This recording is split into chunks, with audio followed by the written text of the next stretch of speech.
예, 할렐루야. 오늘 1월 18일 토요일 날짜입니다. 오늘도 변함없는 하나님의 사랑과 간섭함이 또 우리 삶 가운데 충만히 드러내시길 바랍니다.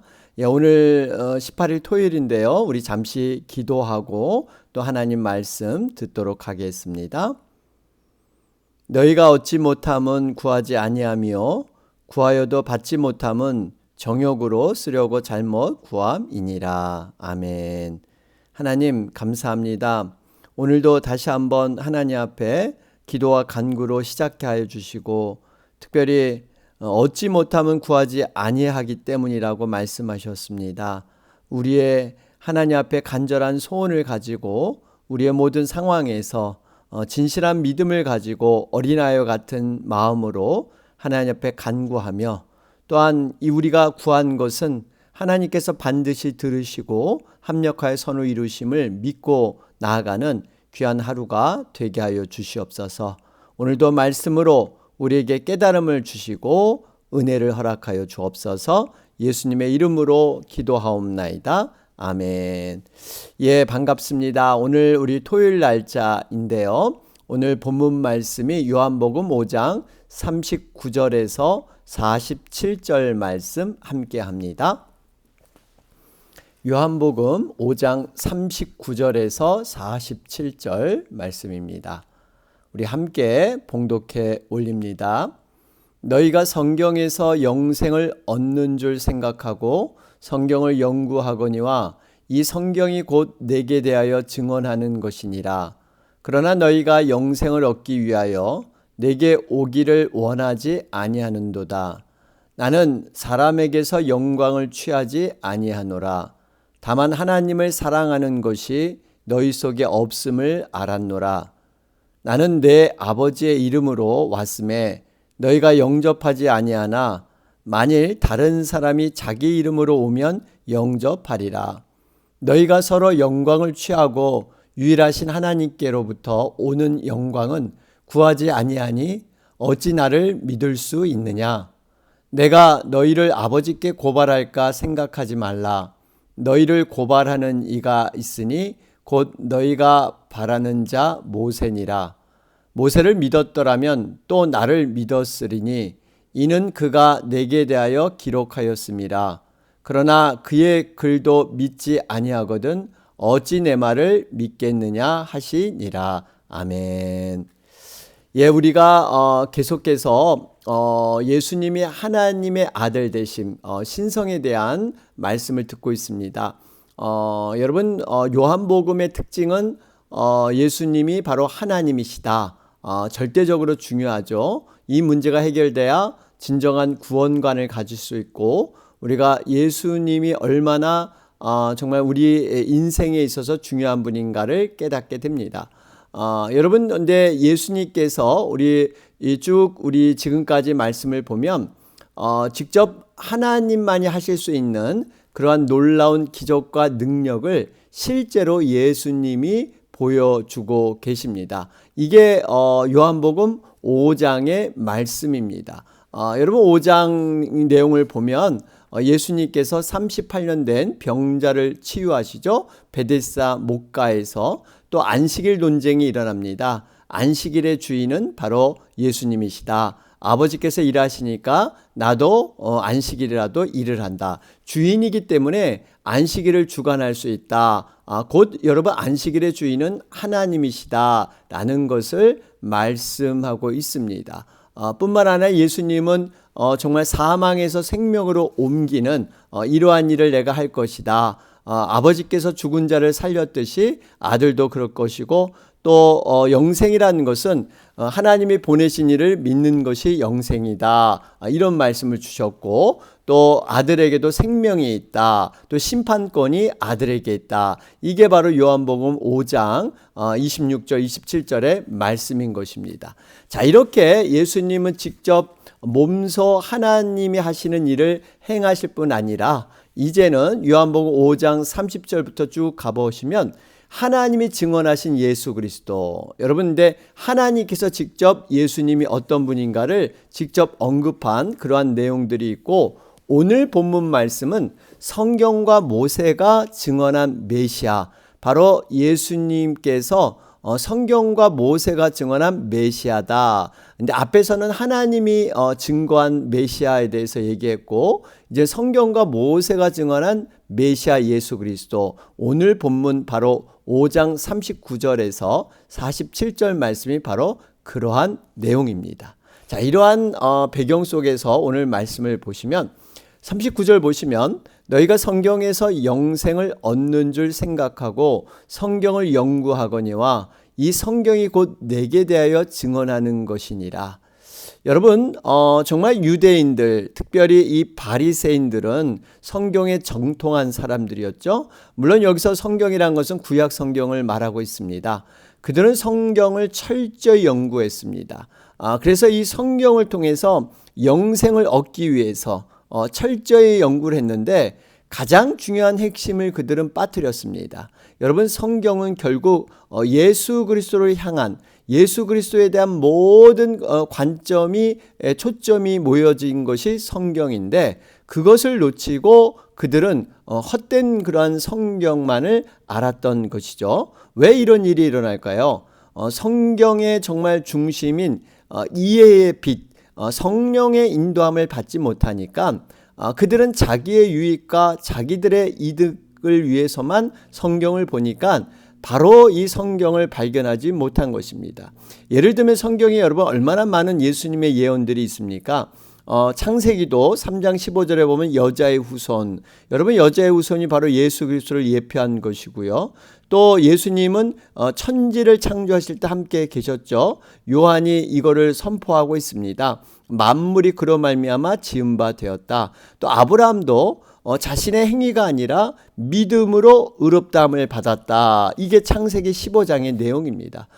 제가 다 말씀을 못 드리지만 숱한 곳에서 이미 예수님의 예표, 또 이사야 말씀은 어떻습니까? 또 예수님께서 이미 오실 것을 예표하시고 모든 것들을 말씀해 주셨습니다. 그러니까 이 성경을 지식적으로만 알지 정말 올바른 마음으로, 올바른 눈으로 보지 못하는 이러한 모습, 여러분 이것이 과거에 있는 얘기만은 아닙니다. 현대에도, 오늘날에도 성경을 단순히 윤리와 도덕과 사상과 철학적인 관점에서 성경을 보고 자신의 유익을 위해서 성경을 역용하는 이러한 모습, 여러분 이것은 잘못된 성경의 지식입니다. 분명히 영생은, 그들은 영생을 얻은 줄 알았다. 그런데 영생은 뭡니까? 바로 하나님을 보내신 이를 믿는 것, 바로 예수 그리스도를 아는 것, 여러분 이것이 진정한 영생의 모습인 줄로 믿습니다. 그렇습니다. 그들은 영생을 얻기 위했지만 예수님은 필요하지 않았던 이러한 모순적인 모습이었습니다. 자, 그러면서 41절 말씀을 보시면 나는 사람에게서 영광을 취하지 아니하노라. 여러분 정말 우리가 예수님의 이러한 모습을 보면서 우리가 많은 도전과 또 배워야 할 것이 있습니다. 사람에게서 영광을 취하지 않는다. 정말 하나님을 기쁘시게 하랴, 사람을 기쁘게 하랴. 여러분 예수님께서는 철저히 하나님 편에 서 계셨습니다. 대다수의 사람들이 정말 반대 의견을 하고 또 가까운 측근이나 친척들조차도 반대하더라도 하나님의 뜻이 아니면은 그것을 행하지 않고 하나님의 뜻이면 반드시 어떠한 반대에도 불구하고 행하는 그러한 모습이 있었습니다. 여러분 이것이 어떻게 보면 우리가 하나님 일을 감당하는 태도, 자세일 수가 있습니다. 하나님의 일꾼은 정말 하나님의 영광만을 위해서 일해야지 사람의 영광, 사람의 바램, 사람들의 어떤 형편, 사람들의 상황, 이것을 기준 삼아서는 안 됩니다. 분명히 우리는 말씀이 중심이 돼야 됩니다. 하나님이 원하시면 우리가 그 모든 것들을 이루는 그러한 말씀. 여러분 우리의 중심은 하나님 중심으로 분명히 서야 된다. 여러분 물론 사람들의 형편과 상황에 따라서 속도를 조절할 수 있고 어떠한 방법을 달리할 수 있지만 방향, 그러니까 하나님께 향하는 방향에 대해서는 여러분 우리가 변함이 없어야 합니다. 자, 그러면서 특별히 이들이 이 지금 바리새인 중심으로 이들이 왜 예수님을 이렇게 그리스도로 받지 못했는가, 몇 가지 분명한 이유가 있었습니다. 그게 바로 42절의 말씀이에요. 여기 보니까 다만 하나님을 사랑하는 것이 너희 속에 없음을 알았노라. 그러니까 그들이 이렇게 영생의 복을 주시는 예수 그리스도를 알 수 없었던 이유 세 가지가 있는데요. 그 중에 첫 번째 이유가 사실 그들이 하나님을 사랑한다고 했지만 진정으로 사랑하는 마음이 그 안에 없었기 때문에 예수님을 발견하지 못하는 이러한 모습이다 말씀하고 있습니다. 두 번째는 어떤 이유였을까요? 43절 말씀을 보시면 나는 내 아버지의 이름으로 왔음에 너희가 영접하지 아니하나 만일 다른 사람이 자기 이름으로 오면 영접하리라.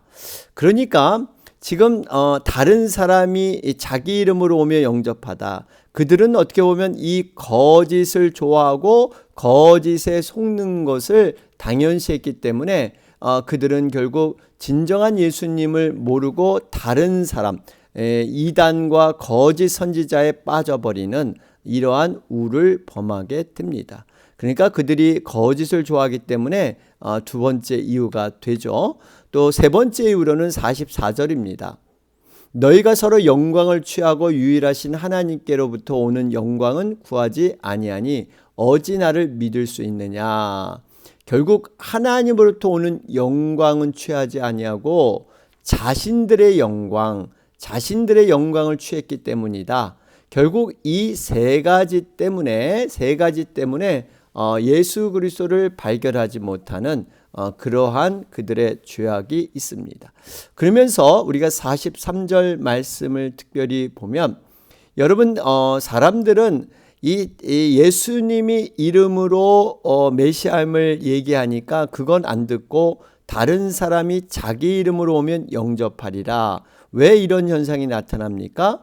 바로 자신의 사욕, 자신의 어떤 입맛에 맞는 것을 취하기 때문에 그들에게 빠져버리는.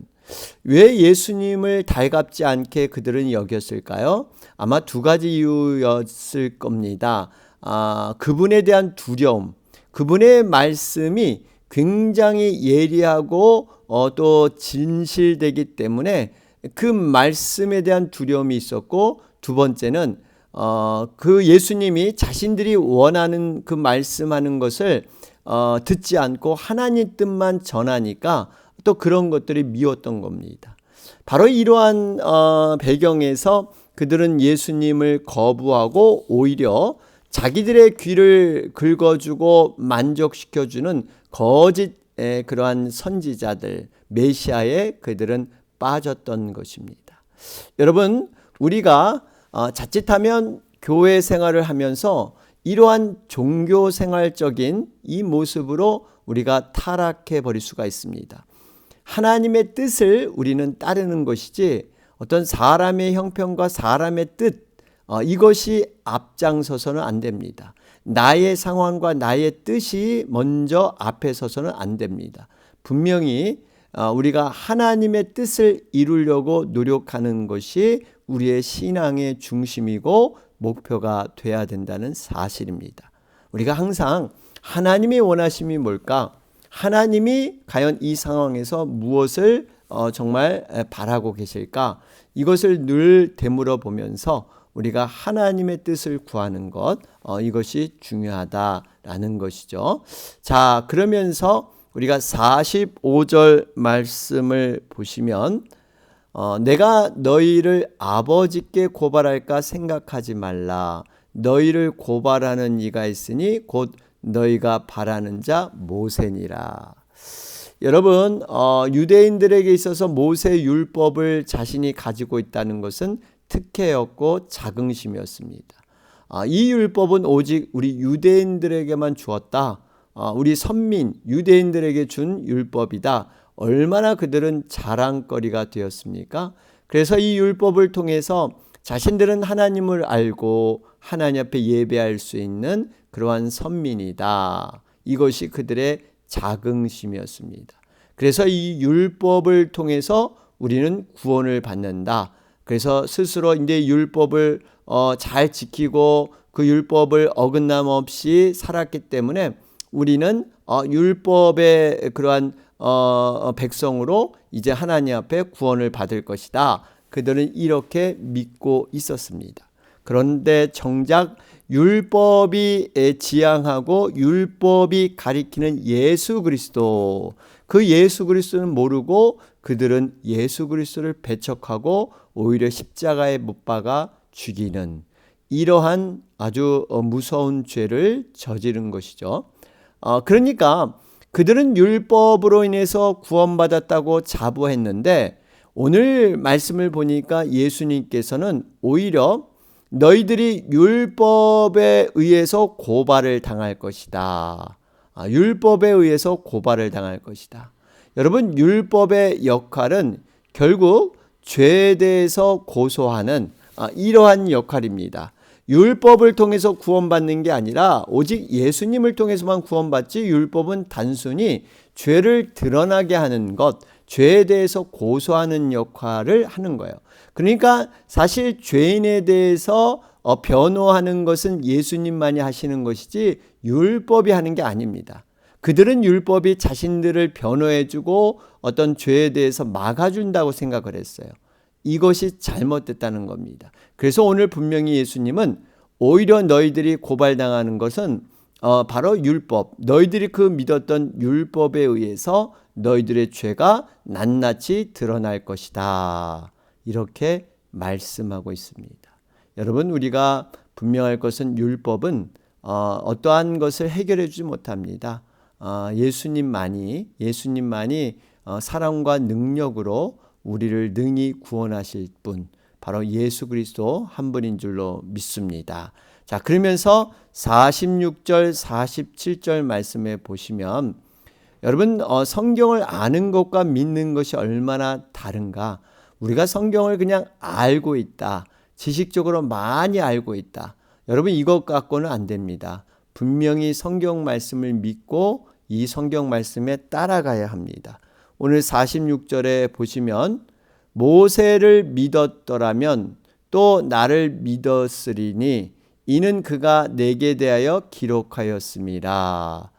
여러분, 분명히 유대인들이 모세와 그 얘기를 믿지 않았다. 예수님이 직접 증거하시죠. 모세가 그리스도 자신에 대해서 기록하고 또 명하였습니다. 유대인들은 자기를 믿지 않으므로 이는 곧 모세와 율법을 믿지 않은 것이다. 이렇게 예수님은 말씀합니다. 여러분, 바리새인과 서기관들은 성경의 전문가였어요. 그래서 그들을 랍비, 선생이라고 당시 사회에서 가장 존경받는 지위에 올랐던 것입니다. 그들은 정말 성경의 전문가, 아는 것이 많았는데 성경을 온전히 믿지 못했습니다. 오죽했으면 그들은 모세의 자리에 앉았다. 마태복음 23장의 내용이죠.